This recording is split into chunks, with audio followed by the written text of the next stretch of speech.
எழுத்தாளர் தேவி பாரதியின் நீர்வழிப்படுவும் நாவல் 2024ஆம் ஆண்டுக்கான சாகித்ய அகாடமி விருதுக்கு தேர்வு.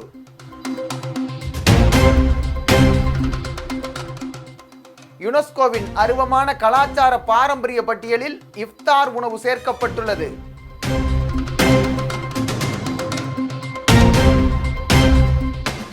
ஸ்டார்ட் அப் வளர்ச்சியில் அதிக நிதி பெறும் நாடுகளில் 2023ஆம் ஆண்டுக்கு பிறகு உலக தரவரிசையில் இந்தியா 4வது இடத்துக்கு தள்ளப்பட்டுள்ளது.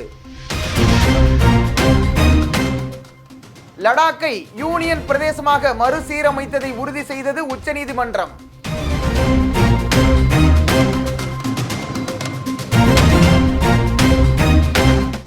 சிறையில் உள்ள ஈரானிய ஆர்வலர் நர்கஸ் முகமதியின் குழந்தைகள் அவர் சார்பாக அமைதிக்கான நோபல் பரிசை ஏற்றுக்கொண்டனர்.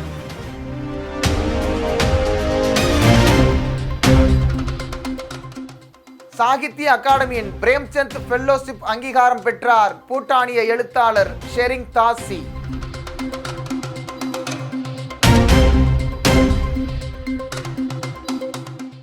உலகளாவிய காலநிலை செயல்திறன் குறியீட்டில் இந்தியா 7வது இடத்திற்கு உயர்ந்துள்ளது.